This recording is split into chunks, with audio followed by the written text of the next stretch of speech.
world feels louder, faster, and more unstable than ever. Conflicts are spreading, nations are shifting, and events once unthinkable now feel routine. But what if this moment was already written long ago? The Bible speaks of patterns, warnings, and turning points that would mark a specific season in history, and many believe that season is now. This is not about guessing dates or chasing headlines. It's about tracing ancient words alongside modern events. 10 prophecies, 1 critical year. What do they point to? And why does 2026 matter so much? The answers may be closer than you think. Number 10. Revelation, Chapter 8. Revelation chapter 8 introduces the sounding of the first trumpet, an event that unleashes judgment upon the earth. John writes that hail and fire mixed with blood were thrown to the earth, and a third of the earth was burned up. This imagery conveys sudden, overwhelming destruction involving fire from the sky, environmental devastation, and the loss of life. The first trumpet marks the beginning of a series of escalating judgments that directly impact the natural world. In 2025, events occurred that many interpret as a striking parallel to this prophecy. Massive wildfires erupted with unprecedented intensity, most notably in California. Entire neighborhoods were consumed as flames moved faster than evacuation efforts, fueled by extreme winds and record dry conditions. Skies turned dark red as smoke and ash filled the air, creating scenes that resembled the apocalyptic imagery described in Revelation. The fires burned vast areas of land, destroyed thousands of structures, and displaced hundreds of thousands of people, leaving lasting economic and environmental damage. In a prophetic context, the most important thing about these events is the simultaneous occurrence of fire, atmospheric phenomena, and great destruction. Witnesses recounted that the ash was falling like hail and the whole sky was lit up with dark red colors, thus confirming the use of the phrase, fire mixed with blood. While the modern scientific view of these disasters is through their connection with climate patterns and shifts in the weather, the biblical text sees them as warnings that get louder when history reaches its peak. Now that we are in 2026, the first trumpet is more like a sobering sign than a signal for final judgment. The book of Revelation indicates that this is the first phase only, and the trumpets to follow will be of even bigger disturbances.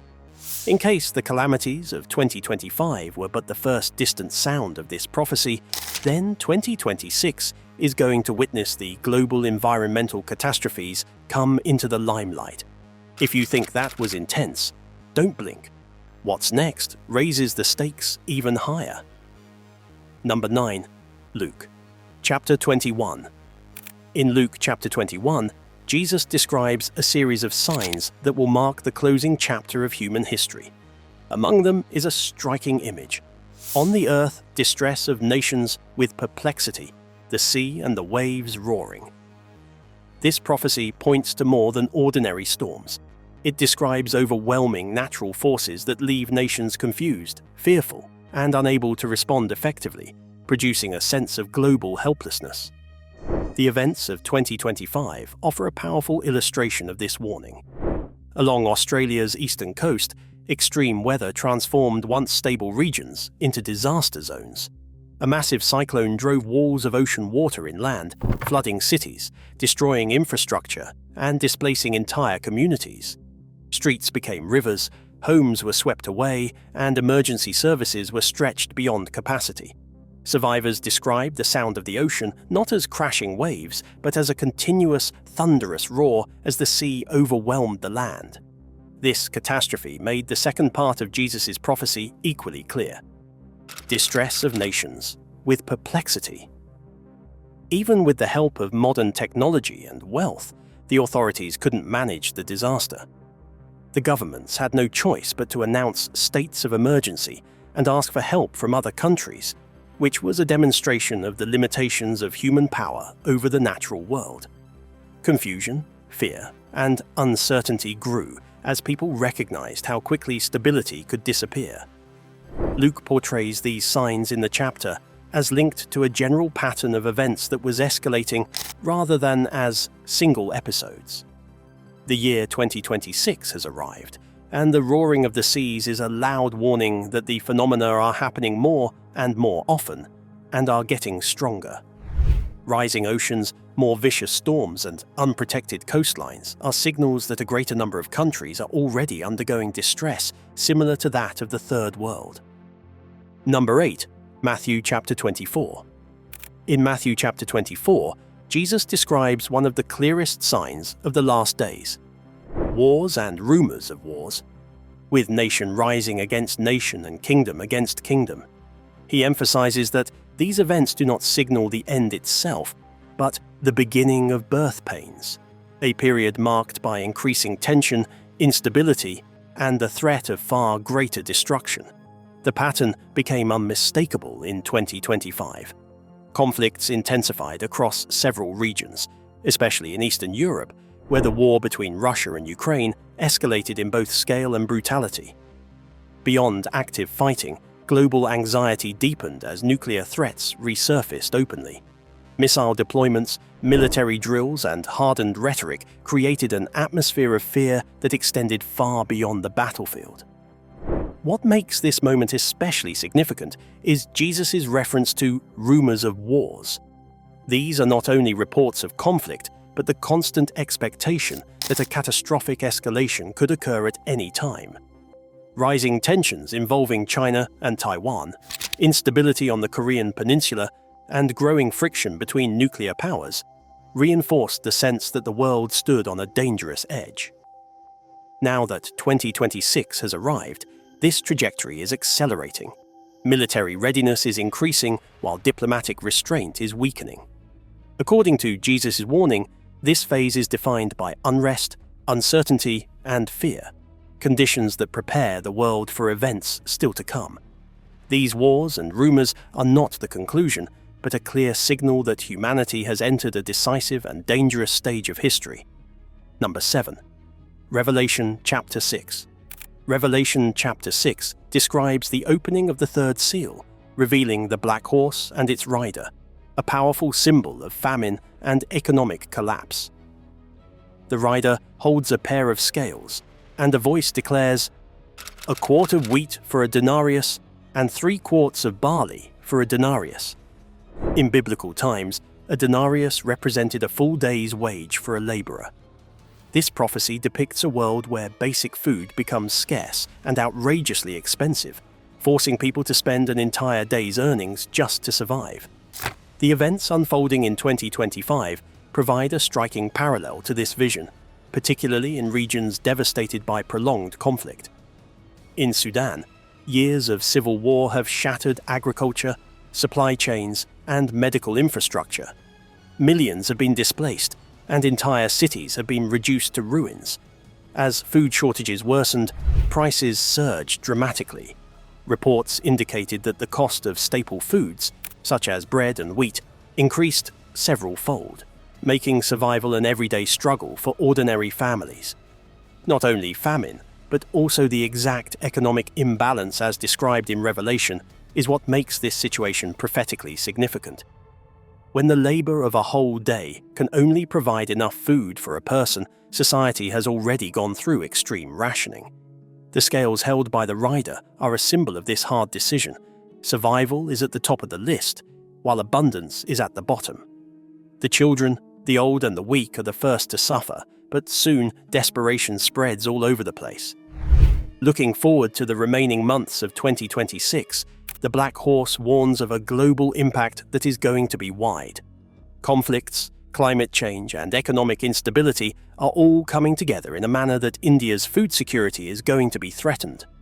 Revelation views famine as not an isolated catastrophe, but a part of the sequence of increasingly severe judgments. If the same patterns are seen in 2025, then 2026 may be the year of famine, and it will be led by the horsemen, and the world will be going through a more intense tribulation phase. Number 6. Ezekiel chapter 38.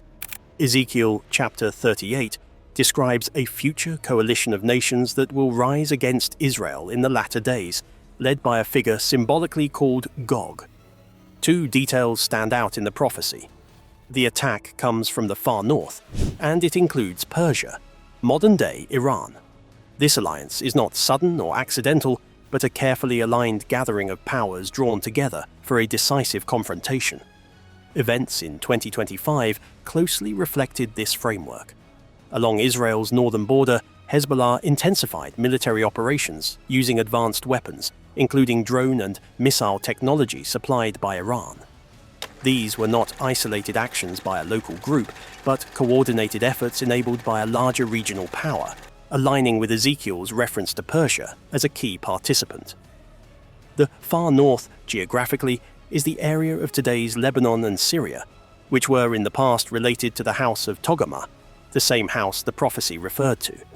The continuing turmoil in these regions, together with the increasing military collaboration with Iran, indicates that rather than a coalition being formed, a single invasion is taking place. 2025 seemed to be the preparation stage. With the year 2026 having come, the importance of Ezekiel chapter 38 is more obvious than ever. The nations taking part are being more and more coordinated, are openly hostile to Israel, and are even united in terms of political and military stance. Technology sharing, strategy formation, and communication all suggest they are prepared for escalation. Ezekiel reveals that such an alliance is made for a certain period in history. What you've just heard is only the setup. The next warning strikes much closer than you think. Number 5. 2 Timothy chapter 3. In 2 Timothy chapter 3, the Apostle Paul offers a chilling description of the moral condition of humanity in the last days. He warns that perilous times will come, marked by people who are lovers of themselves, brutal, unforgiving, and without natural affection. This phrase points to the collapse of basic human empathy, the instinct to protect the innocent, to recoil from cruelty, and to value life. When natural affection disappears, violence is no longer shocking but becomes acceptable, even entertaining. The events witnessed in 2025 provide disturbing examples of this prophecy unfolding. In regions consumed by civil war, particularly Myanmar, acts of extreme brutality were carried out with apparent indifference or even amusement. Videos and reports described soldiers targeting unarmed civilians, committing atrocities in public spaces, and laughing as they inflicted suffering. These actions went far beyond military necessity, revealing a profound loss of conscience and moral restraint. What makes this moment particularly prophetic is the fact that such behavior is no longer isolated and widely condemned at the same time. The cruelty that was once condemned has now been depicted as normal due to social media, propaganda, and ideological hatred. Suffering is turned into a spectacle rather than being suppressed. Children, the old people, and religious groups are the ones who suffer the most because they are the ones marked by the total neglect of moral values. Paul's prediction was not only about the lack of law, but he was forecasting a radical internal decline where the very concept of mercy ceases to exist. Now that we are into the year 2026, the course mentioned in 2 Timothy chapter 3 is clearly sharpened. The process of natural affection fading away is so strong that it causes societies to disintegrate from within, and even resort to violence as a means to express their frustrations. The Holy Scriptures indicate that this moral degeneration is not a coincidence of historical development, but rather an unmistakable indicator of the last days. If the year 2025 was marked by a gradual loss of empathy, then 2026 is already revealing the full range of its terrible effects, which include the emergence of ominous forms of human wickedness and the increase of spiritual ignorance. Number 4. Joel chapter 2. Joel chapter 2 delivers one of the Bible's most vivid prophetic warnings, describing dramatic signs that precede the day of the Lord. God declares, "I will show wonders in the heavens and on the earth, blood and fire and columns of smoke." These signs are presented as visible events meant to alert humanity that a critical moment in history is approaching. In 2025, a striking convergence of disasters appeared to mirror this prophecy. While Myanmar was already suffering from violent conflict, a powerful earthquake struck with devastating force, slaying tens of thousands and destroying entire neighborhoods. The catastrophe did not end with the shaking. Damaged infrastructure ignited massive fires as gas lines and electrical systems failed, causing large sections of the city to burn uncontrollably. As the fires spread, thick columns of dark smoke rose into the sky, blotting out sunlight for days and visible from miles away. The scene reflected all three elements Joel described: blood through immense loss of life, fire consuming the land, and towering columns of smoke filling the heavens. For those experiencing it, the disaster felt overwhelming, combining natural catastrophe with human suffering. Now that 2026 has arrived, Joel's warning feels even more urgent. His prophecy emphasizes that these signs are not the end, but alarms meant to awaken people before greater events follow. When war, earthquakes, and environmental disasters converge, their impact multiplies. According to Joel, such moments signal that humanity is nearing a critical threshold, with signs likely to grow more frequent and intense as history moves forward. Number 3. Revelation, chapter 16. Revelation, chapter 16, describes a critical step toward the final global conflict. When the sixth bowl is poured out, John writes that the Euphrates River is dried up to prepare the way for the kings of the East. In the ancient world, the Euphrates was a natural barrier protecting the Middle East from Eastern empires. Its removal symbolized the opening of a direct path toward the final confrontation known as Armageddon. In the modern era, this prophecy is often understood through geopolitical realities rather than a literal river alone. During 2025, tensions across the Indo-Pacific intensified as China expanded its military presence and asserted control over key sea lanes, especially in the South China Sea. These routes function today as strategic barriers, determining whether Eastern powers can project force beyond their region. Large-scale military exercises and naval confrontations signaled a shift from deterrence to preparation. Revelation chapter 16 does not deal with the immediate outbreak of war, but with the systematic removal of obstacles. Before the actual movement, the establishment of alliances, logistics arrangements, and the attainment of dominance in the region takes place. The drying up is a sign of the calculated readiness, not of confusion and disorder. With 2026 already here, this line of events is speeding up. The eastern part of the world is cohesively and completely ready, economically, militarily, and politically. Thus, it is just a matter of time before its influence is expanded. The Bible foretells that this unity of powers is not by chance, but rather the unfolding of God's plan. If 2025 was the year of preparation, then 2026 is certainly the year of transition to action that will bring the world closer to a decisive prophetic moment. Number 2. Zechariah, chapter 12. Zechariah chapter 12 delivers one of the clearest end-time warnings in Scripture: Jerusalem becoming the focal point of global conflict. The prophet declares that God will make Jerusalem a cup of trembling, and that all the nations of the earth will be gathered against it. This prophecy speaks not of a regional struggle, but of worldwide political, military, and social pressure converging on a single city. By 2025, the groundwork for this prophecy was already visible.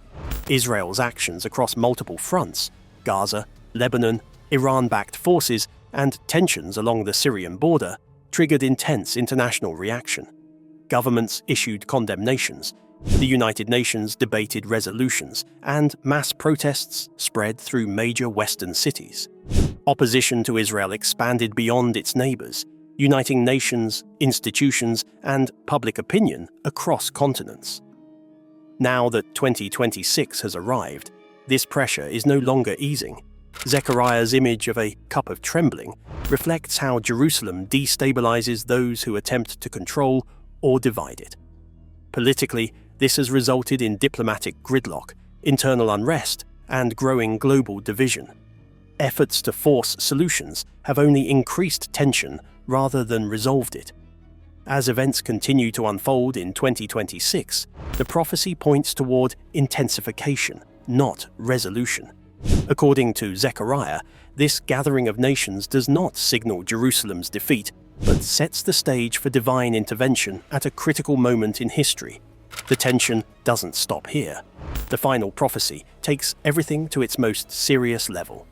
Number 1. Isaiah chapter 17. Isaiah chapter 17 delivers one of the Bible's most direct and sobering prophecies: the destruction of Damascus. The prophet declares that Damascus will cease to be a city and become a heap of ruins. This is striking because Damascus is regarded as the oldest continuously inhabited city in the world, having endured countless wars, empires, and natural disasters. Yet Scripture points to a sudden and decisive end to its long history. Events in 2025 suggest this prophecy may be approaching fulfillment. Syria has fallen into severe instability, marked by internal conflict, fractured authority, and the rise of armed militias. Foreign involvement and ongoing violence have transformed the country into a volatile battleground. Within this chaos, Israel has escalated its response to perceived threats, moving from warnings to direct military strikes inside Syria. The 2025 airstrikes, most importantly, reached the very heart of Damascus, where the most important government and military installations were located. This was not the case of minor or remote battles, but rather a fight for the city's core, which indicated a tremendous escalation. Damascus has now been put in a situation where it can either collapse internally or obtain external support, a situation that is different from any previous period in its long history. The prophecy of Isaiah is of an abrupt ruin instead of a gradual decline. Although Damascus is still a city, the combination of regional war, political collapse, and modern military power has made it a very rare case. The year 2026 is still very much early for such an escalation to push the city of Damascus closer to the prediction by Isaiah. What you've just seen is not random events or passing headlines. When viewed together, these prophecies form a clear and urgent pattern as 2026 unfolds. If this video made you think, like it so others can find it. Comment below. What stood out to you most? And if you want to stay updated as these events continue, subscribe and turn on notifications. The next video is on your screen now, revealing what comes next and the alliance forming behind the scenes. Watch it now.